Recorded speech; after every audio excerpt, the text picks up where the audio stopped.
Okay. So jumping right in, on the bottom of the deck, we have the 10 of Earth. 10 of Earth is about the very happy family life, financial security, finding magic in the little things in life.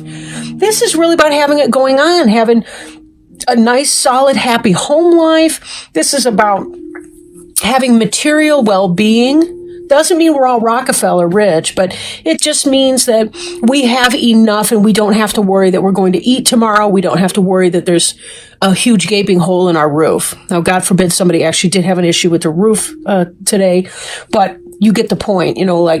We got it. It's going to be all right. Material well-being and success. And, the good thing about that is that gives us enough stability and security that we can move on to pursue some other things, take risks, develop things, identify new goals and projects with some measure of comfort to know that we are going to eat the next day, take care of our basic survival. Okay, so the energy that you find yourself in right now is Queen of Fire. Queen of Fire, this could be you, Leo. Then again, could be an Aries or a Sagittarius, some kind of fellow fire sign.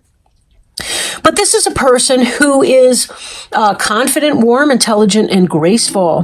This is somebody who knows how to take her passion or his passion and manifest it into something, putting passion into action, as it were, right? This is not somebody who just talks about somebody. They actually take steps to accomplish it.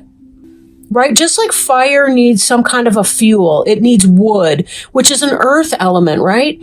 Queen of Fire knows how to make use of earth element to get things done. So there may be these passionate ideas and thoughts and a desire to make things happen, to make changes. They also know how to use the physical plane to make that happen, as evidenced by the 10 of Earth card, which we just saw, the Happy Family card, the 10 of Pentacles, right? Now, if this is not a person, if this is a situation, the keynotes at the bottom are stretch your wings and fly. Don't underestimate yourself and assert your independence and creativity. And this is really about having it going on. You're getting into your groove. Things are going to be looking up for the next 2 weeks. Like, I know a lot of Leos have been going through some big transformations. They've had some recent changes and some new starts. There was some stagnation that was going on last month. And then finally, the wheels started turning and situations started moving. And now you're going to be getting your groove on. So this is really, really good. Now, 8 of Fire indicates there's a lot of movement, a lot of things going on very quickly. Very quickly. Do you feel capable of handling it and rolling with it? The more you identify with this Queen of Fire energy, or King of Fire if you're picky, this is about you being able to kind of roll with the punches, take it as it's coming, deal with communications, emails, travel, anything that puts you into contact with a lot of persons, a lot of ideas, a lot of fast-moving energy, and being able to handle that. But this is telling me that you're equipped to deal with it, that you can handle this. I hate to say you got this. Okay, right. I work in a drug and alcohol rehab, a hospital. And every time somebody says, I got this, I cringe. Because how often does that happen? And then sure enough, 3 weeks, 3 months, 3 years later, I see that person walk right back in that door because they need another stint in rehab, or you read their obituary, God forbid. So I hate to say I got this. It's a jinx, but you do got this. All right. This is in your, this freak show here is in your wheelhouse. It's not actually a freak show, right? When there's a lot of stuff coming at you, it's easy to say that. But, you really do, you're going to be fine, right? Now this is on your mind, right? There may be some worries that are from an ego basis, maybe insecurities, fears. There's a part of you that may think that you don't got this. Yes, forgive me the bad grammar, okay? We're over it. But this is about you talking yourself off of your throne. Why? Right? Why? This ain't your first rodeo. It ain't your first show. You got this. You don't need to focus on the negativity of that. Don't be a perfectionist. Right? Don't focus on negativity and so on. Be yourself. Take off that mask and just say, look, I'm going to make mistakes. Right? I'm going to louse things up. So be it. Every person alive or who's ever lived has loused things up before. We all do. We screw things up. and it's going to be okay. The earth will not cease to turn if you make a mistake tomorrow at some aspect of your job this coming week or whatever. Now, foundation, 7 of earth is about having planted seeds. This can indicate a temporary pause, but also unnecessary worry about something. 7 of earth in other decks, the 7 of pentacles. You see a person, they've got I think it's a hoe or a rake, I forget which. And there's a vine that's growing these pentacles. It kind of look like huge wine grapes or some stuff. But it's really about having done the work and now sitting back and waiting to reap the harvest of that action. So this is indicating some kind of pause, even though it's not going to be for a long time, because this is going to come in lightning fast. So there's that. So understand, you've done the work, you've planted the seeds, it is going to be coming in for you, whatever this is. So be very careful that in this delay period, when you have a little mental downtime, that you don't mentally talk down all the time, right? Okay. Be careful about your self-talk, because you can talk yourself up or down, in or out of any kind of a mood or what have you, and you don't want to pee in your own Wheaties and then try to eat it. That was gross. I'm unnecessarily probably. I'm sorry. I'm a weirdo. It's what it is. Now, in your recent past, you did have some sadness, a need to heal something, a need to forgive yourself or other people. So there was some level of emotional pain. For some of you, you could have been betrayed or cheated. This could have been a third-party situation. This could have been a parent of a child who, whose spouse looked away. Their baby mama, baby daddy, husband, wife, whatever, looked away and stepped out. Or it could simply be any issue that is heart chakra based, right? That's going to be self-love, self-care, self-importance, self-worth. I am good enough. I am enough. These type of issues. Anytime we struggle with those type of issues, that can be rooted in our heart chakra and need serious clearing. So this may play into some of this ego over here. You may be thinking, well, things are going good now, but things have always loused up before. Things have always gone wrong, and I'm just waiting for that other shoe to drop.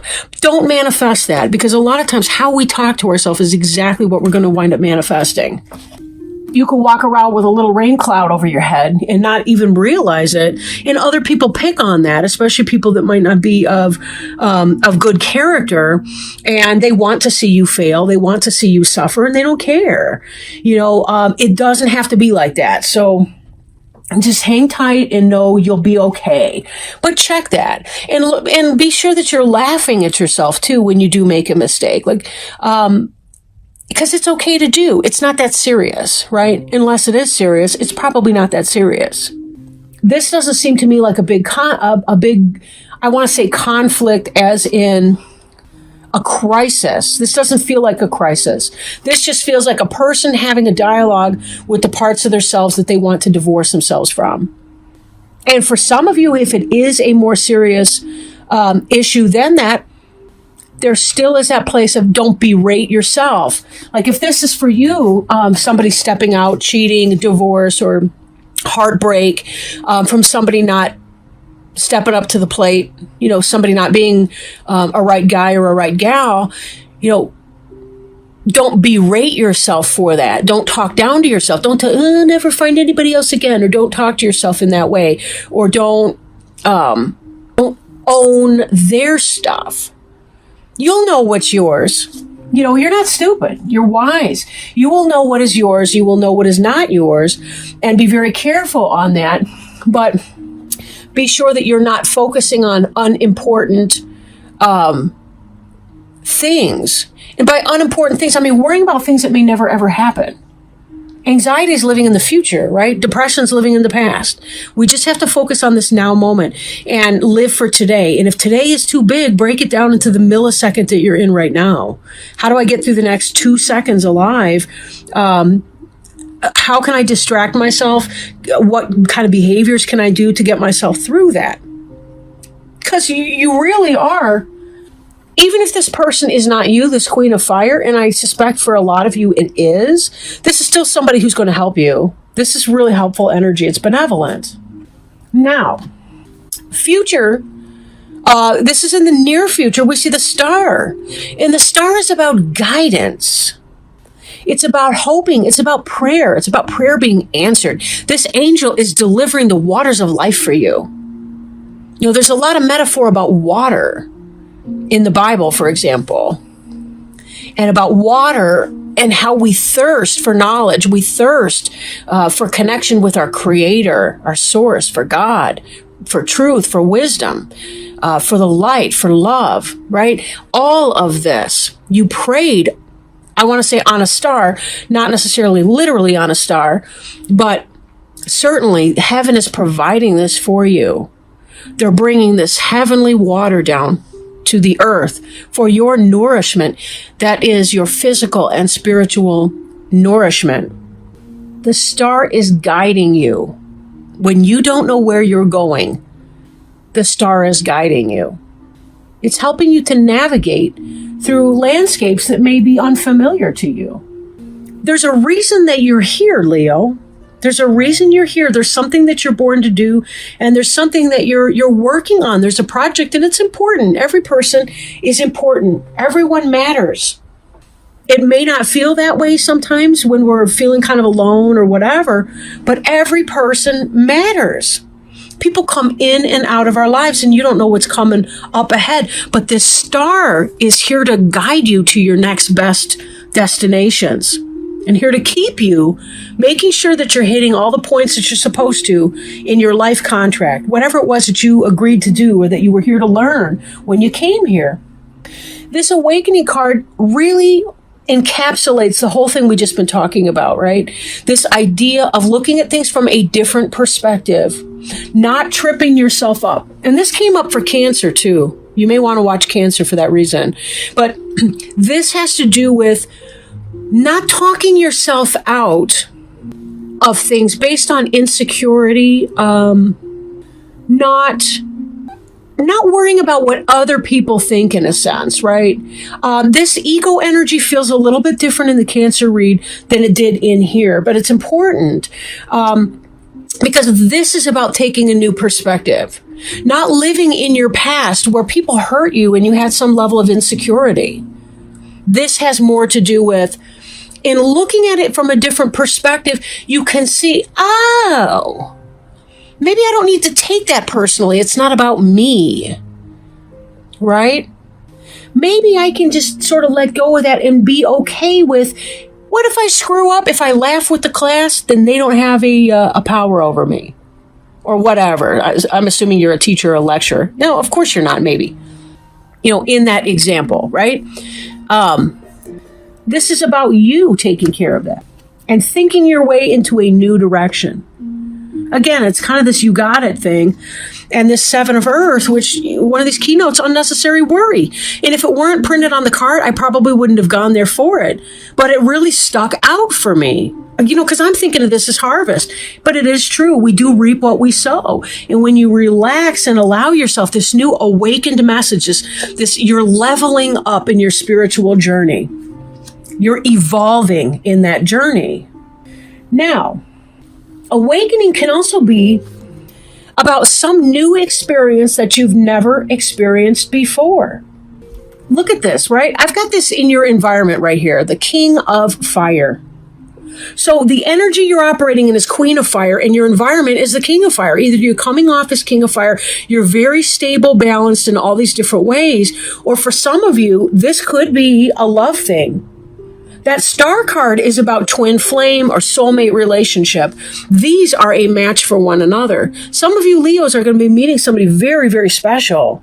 And it's been a long time in the making, and there's been a lot of prayer with that. Let go of your ego fears, because this may awaken in you a new relationship that you didn't know even was possible. And that's an awakening. It's almost like having a falling in love for the first time experience. For some of you, it may feel like that. Like, I have never known love before because I haven't been in love with this person, or I didn't know you existed. It's random. I'm thinking of this jazz song right now. It's Duke Ellington. I have a version of it where Ella Fitzgerald's singing it. I can't think of the name, but it's along those lines. Oh man, the melody's beautiful. It's gorgeous. Anyway, it's on the Ella Fitzgerald Sings Duke Ellington Songbook album. The song is called Sentimental Lady in the instrumental version, but it's called something else when it has lyrics. Don't confuse it with Sophisticated Lady. It's Sentimental Lady, Duke Ellington, Ella Fitzgerald. It's hauntingly beautiful. Anyway, I don't know where I'm going, but I know that I will get there, right? And that's the star. You may have prayed for somebody special to come in. This looks like that person's coming in and they're going to balance you. They're not going to be off-put by your passion energy or whatever. They're going to relate with it and they're going to like it. It's going to feel like a rebirth because you're connecting with somebody in a very meaningful way. 2 of fire. This is new partnerships or contracts. Continuing to move forward, coming into your own. Right? There can be a scary feeling that can come with that. This position is hopes and fears. You're hoping to find that equal. The 2, the balance, getting one another, like understanding one another, respecting one another, equality in a partnership. New partnerships or contracts. But think about a marriage as a contract, isn't it? The final outcome card here is the Sun, the happiest card in the deck. The Sun being the planetary ruler of Leo, you should be to home here, right? You should be at home in this position here. Amazing. Note that the star and the Sun are so closely related. We see the star at night, we see the Sun in the daytime. The Sun is our closest star. But they're basically the same thing. But this Sun is so close that it gives us our light, our warmth, our seasons, our days. Everything that we have is built on the fact of the Sun, our biorhythms. This star is guiding us someplace where we don't know where we're going, but it brightens up the night sky and it provides something that we've been lacking, that we've been wanting. The Sun warms us and contributes to our growth. These, like the King of Fire and the Queen of Fire energy, just seem like such a match. This is like soulmate or twin flame energy with the star and the Sun together. Both of these represent your future. This was your final outcome card. Happiness and joy and just really bringing forth the light. You checking your ego, tapping back into what it is that makes you unique and special and finding out what it is and bringing that forth. And the star is about receiving blessings. Here you're spreading it out, you're radiating it outward, and here you're receiving it. It's a yin-yang polarity balance. And it leads to this unreal awakening. This is such a leveling... like I'm trying not to cry reading these cards, like no lie. This is beautiful. Just beautiful. And of course, in an earthly relationship, that leads us back to our 10 of Earth. About stability, because there's something that the 2 of you are able to do together to bring forward health and healing and well-being, positivity, love, teaching other people about what is capable and what is not. People can learn from your example, Leo, but it's not about, I'm all that in a bag of chips ego, right? It's not about that. It's really about lining up with your soul's purpose here. Oh, wonderful. You'll see why. Give me just a sec to open the book. I feel like there should be a drum roll almost, right? Because I'm sort of teasing you. I don't mean to. Blessings. And look at this. It's a night sky and look at the stars. And it's winter. And look at the rose petals they're sprinkling. There's a church. Blessings. This is a Christmas angel scene. This is unreal. And here we are coming up on Christmas. And we have the star over here and the Sun over there and blessings. God and the angels are helping you right now. Continue to ask for their help and then accept it when it comes. And it always does. The angels want you to know that you have extra blessings around you right now. Perhaps you have recently experienced some challenges, or maybe you are currently asking for extra help. Either way, the angels surround you now with more divine love than ever. Additional angels are with you, giving you an added cushion of love and light. Sometimes you may feel as if God and the angels have abandoned you. This card seeks to remind you that they are not gone and that they cannot leave you ever. It is only our fear that makes us blind and mute to the presence of our angels. Yet your angels can lift away your fears if you will ask and then let them. You are truly blessed and very, very loved by God and the angels. I mean, I have chills reading this. Like, my heart chakra is exploding open right now. This completely resonates on so many levels. Like, I'm very moved by this energy. I think that a lot of you guys have really been, I want to say going through the motions, but it seems like I keep saying that all over the place. Really, that so many of you were going through so much struggle like this last summer and in the fall, and just really trying to connect and find your place, and just feeling exhausted and beaten down by life and everything. And you rode through it. It's like you went through this horrible test and you're being rewarded. And now it's like the sigh of relief, and you're exhaling and letting all of that, just releasing all of that crap. And they're here to give you extra support in that, because when you are operating on that high level of energy and that stress meter, it can be exhausting and almost feel like a adrenaline crash when you finally are done running the gauntlet. So celebrate this time, because this is a very positive time and you are moving into that sun. Let's not forget that sun is about hope and receiving blessings, right? Growth and healing and happiness.